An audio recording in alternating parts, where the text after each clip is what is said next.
So it was about 10 years ago. I remember a movie. A friend of mine and myself went to see Johnny Depp in Fear and Loathing in Las Vegas. AKA, remember, for a couple weeks afterwards, I did the bat impression, which was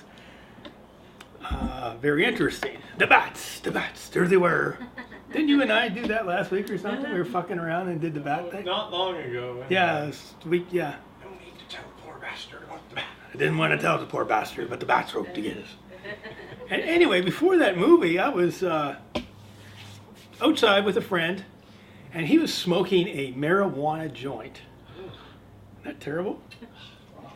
And suddenly the cops were coming in our direction. Now the fact of the matter is, he was a doctor, and he could actually lose his license. Me, nobody would think, I don't know what I could do to make people think worse of me. So I took his joint right away, and I held it. And the officer approached us and turned out to be a security guard. But the scenario is this, that never really had an effect on our relationship in terms of seeing Stu as the guy who's going to be there, right?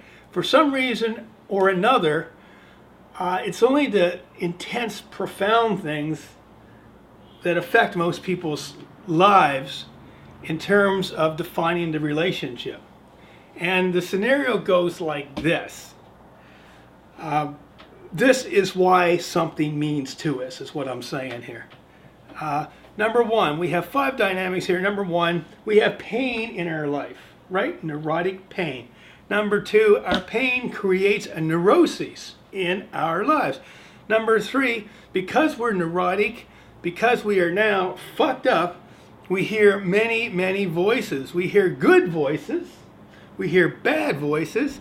We hear indifferent voices. We hear controlling voices. We hear manipulating voices. We hear violent voices. And guess which ones we pick to embrace and listen to and pay heed to? We choose the voice that is corresponding to our neuroses. Not the truth, but the one that corresponds, that links on to our neuroses. This is our truth. Fuck truth. This one makes us feel good. Let's go through this again. Number 1, we have pain. Number 2, creates a neuroses. Number 3, we hear many voices as a result of our neuroses. Number 4, we screw it around, we fuck it around until it makes sense. I wrote down, we have picked the right voice because we exercise our intelligence, we manipulate our intelligence around that voice, and now it is our truth. And the 5th dynamic is, in an attempt to resolve our neuroses, all we're doing is basically picking an open wound. See, that's the thing about life being basically spiritual. All our shit is spiritual. Who we are is spiritual. What we believe is spiritual, and it comes through this body and expresses itself. For example, if I feel like God is calling me to create a Jesus school, heaven forbid. I don't think one exists. But let's say, because I'm too lazy to think of a good example, let's say God is calling me to create a Jesus school. So I embrace the spiritual idea, God told me something, and then I make it manifest itself, right? It's very simple. So there we are. This is our lives. We manifest ourselves. Let's go through this one more time. Number 1, pain. Number 2, create neuroses. Number 3, many voices we hear. Number 4, we screw these voices around to make sense. And number 5, an attempt to resolve our neuroses, all we are doing is picking our open wounds. And in regards to my point about things being spiritual, we don't see we're picking our open wounds. That's the tragedy of being a human. Now, I know people, and the thing is, let's say we all were kind of like spiritual and we had no physical bodies.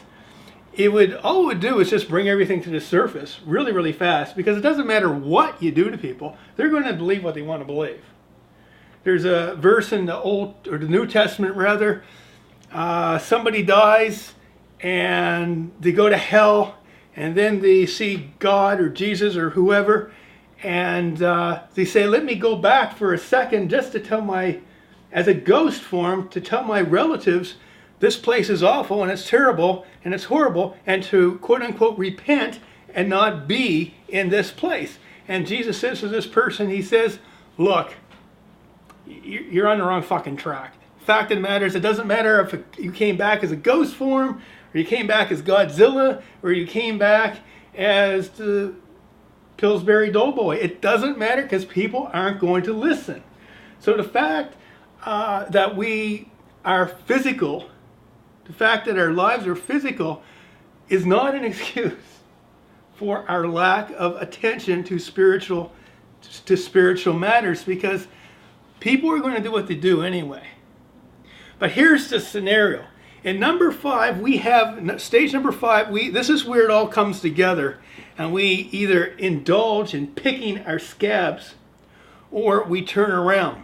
I wrote here number 5 can be either the gateway to a pathetic life or the gateway to healing.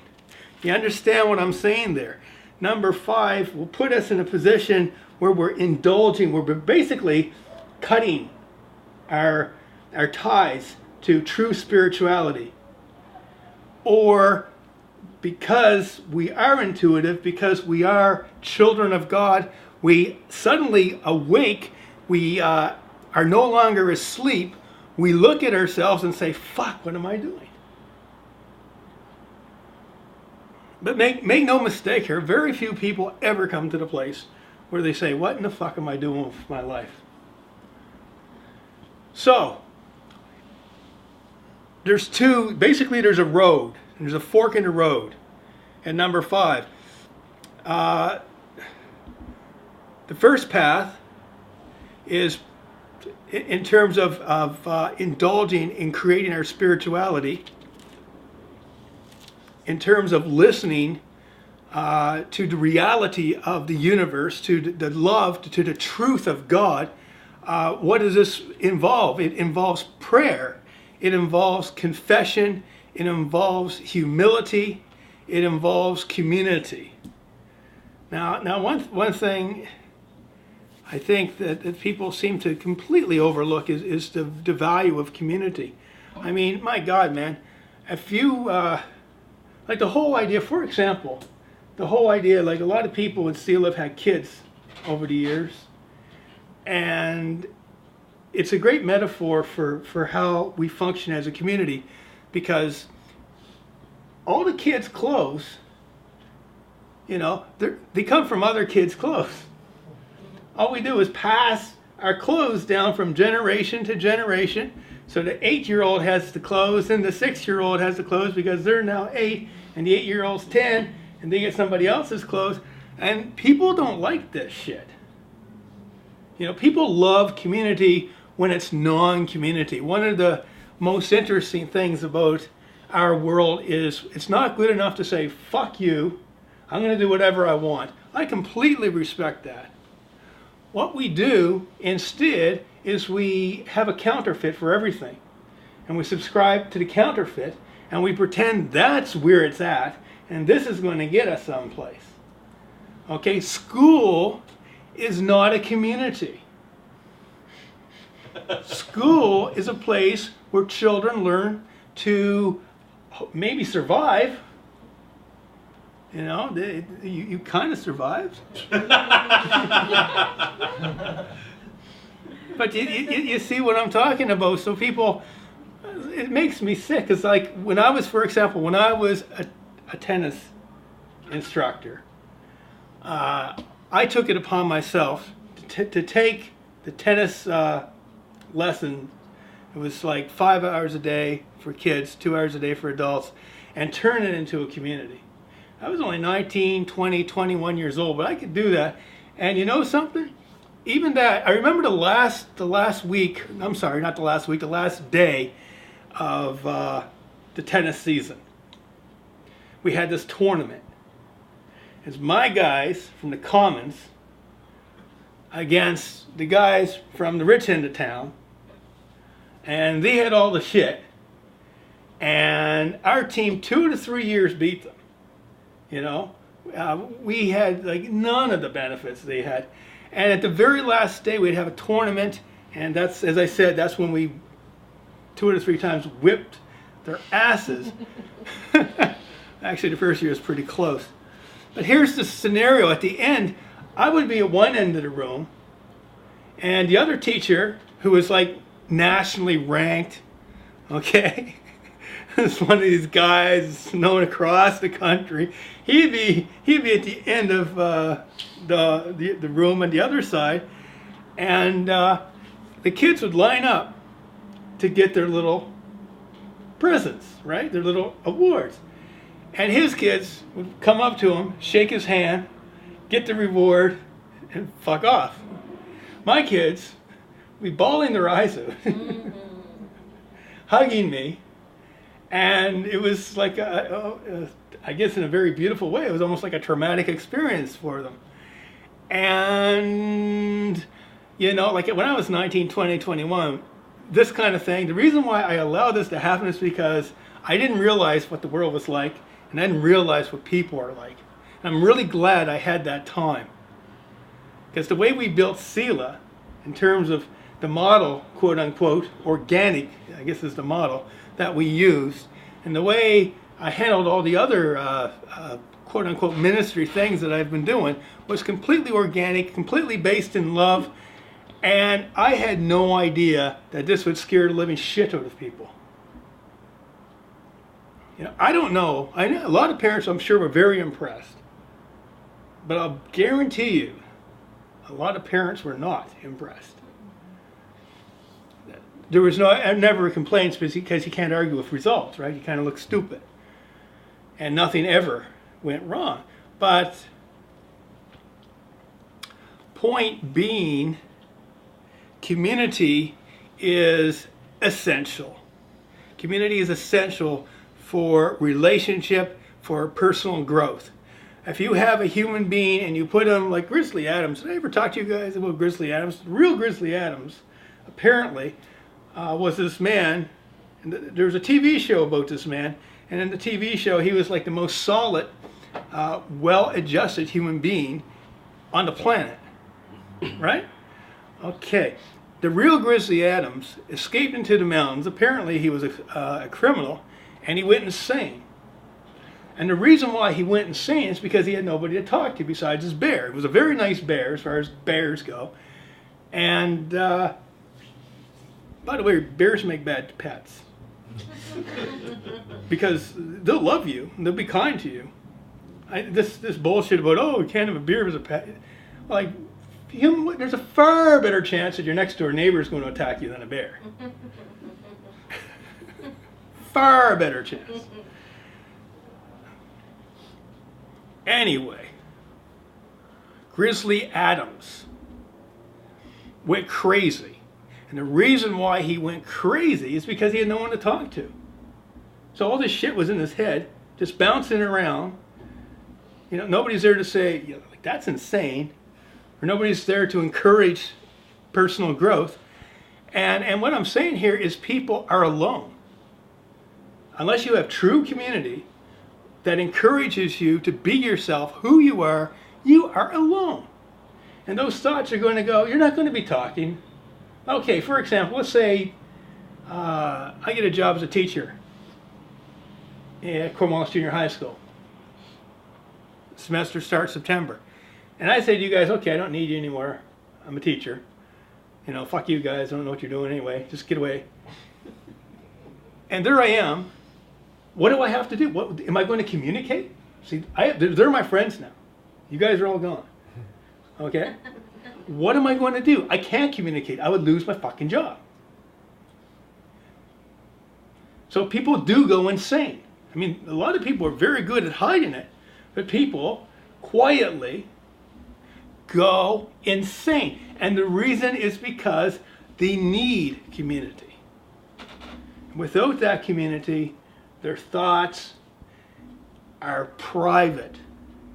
And they're consumed with darkness because there is no light to get in.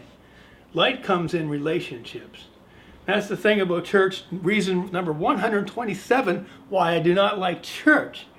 It's because these things are packaged. They're packaged.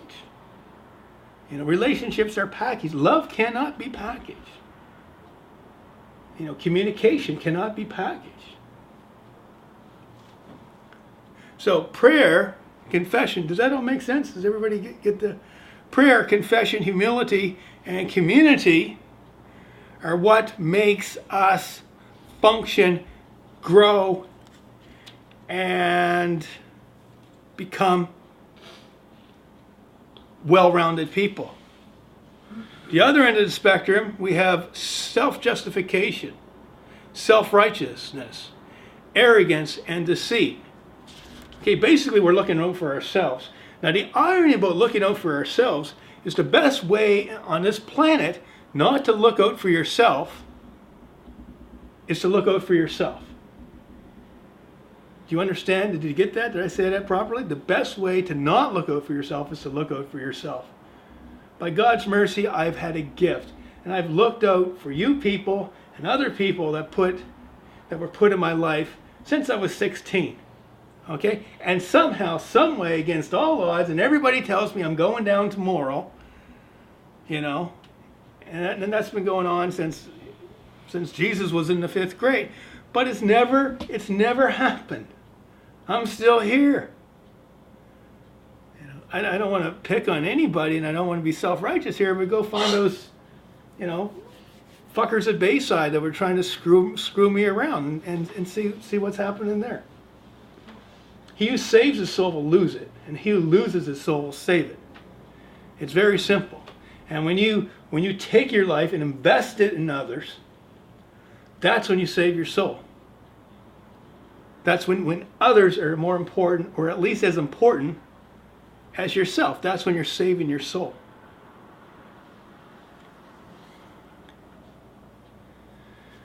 But that's insanity, insofar as this world's concerned. And that will scare people. And that will threaten people. I don't know if the world's at the beginning or the end. It's not in between. There's no signs. People are just too crazy to be considered adolescent, spiritually. Maybe the world's coming to an end. Maybe we're just beginning. Because that's the way we behave. Find 6 people in the city that are spiritually mature. I don't think you'll do it.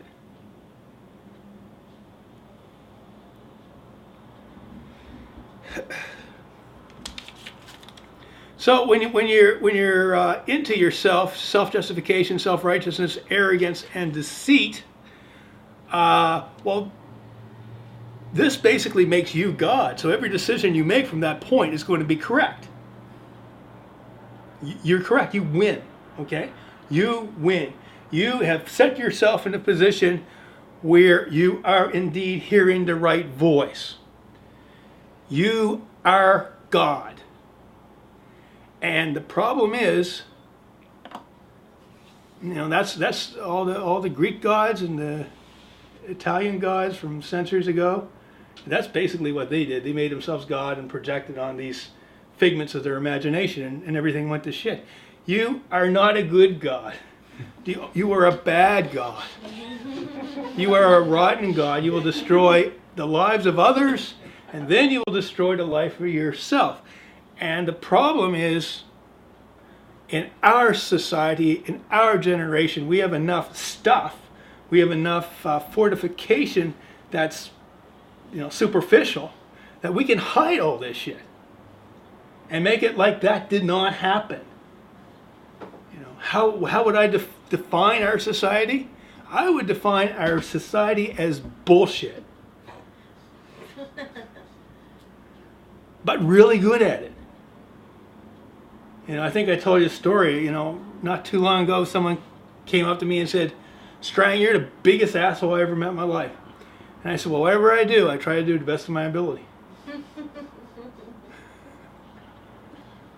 We're really good at bullshit.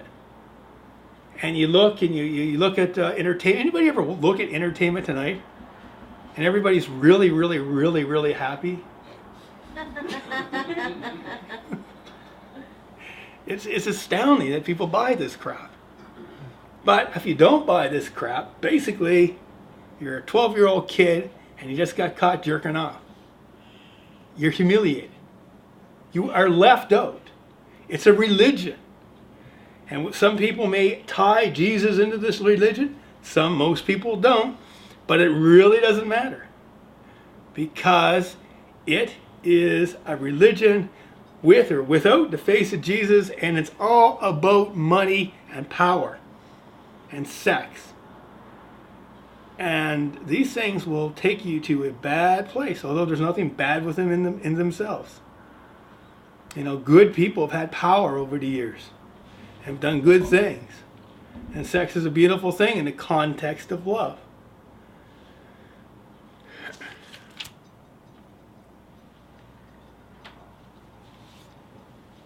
In conclusion, any voice that knocks us off balance is not God, nor is it leading us back to ourselves. See, there's a lot of beautiful stuff in the Eastern religions, and this whole concept of being led back to ourselves. It's very Christian. I don't know where it originated, but we find ourselves in love. In losing ourselves, we find ourselves. And it goes back to the illustration, right? Basically, we have to be sensitive to a still small voice. Because God speaks. He does not speak in the storm. That neuroses, right? You get that? The neuroses is a storm. Everybody in this room is neurotic to one extent or another. And we all know when that neurotic voice gets stirred up. And we all know where it wants to take us. And it's nowhere good. It never has been, never will be, but we still like to fucking listen to it from time to time. And it's because we're crazy and we need each other. So that still small voice is the voice of God. It gently leads us. It says to us, when somebody holds a marijuana joint who could get in shit, because you could have gotten in more shit. You know, this may not be something that appeals to your neuroses, but it's real and it's authentic. And my God, man, I remember once there's this kid, John knows this kid, he had a blood disease and his face went all bruised. And I prayed for him, and the next day he was healed, and he wasn't supposed to be better for months. And he went out and bought himself a satanic Bible. He was not listening to the still small voice. He was listening to whatever fucking neurotic shit was going through his head. So God is love, and God speaks through peace and kindness and gentleness and caring and goodness and joy. These are the ways He communicates with us. And if the voice communicating with you is not of that nature, fuck 'em, mutter. Amen.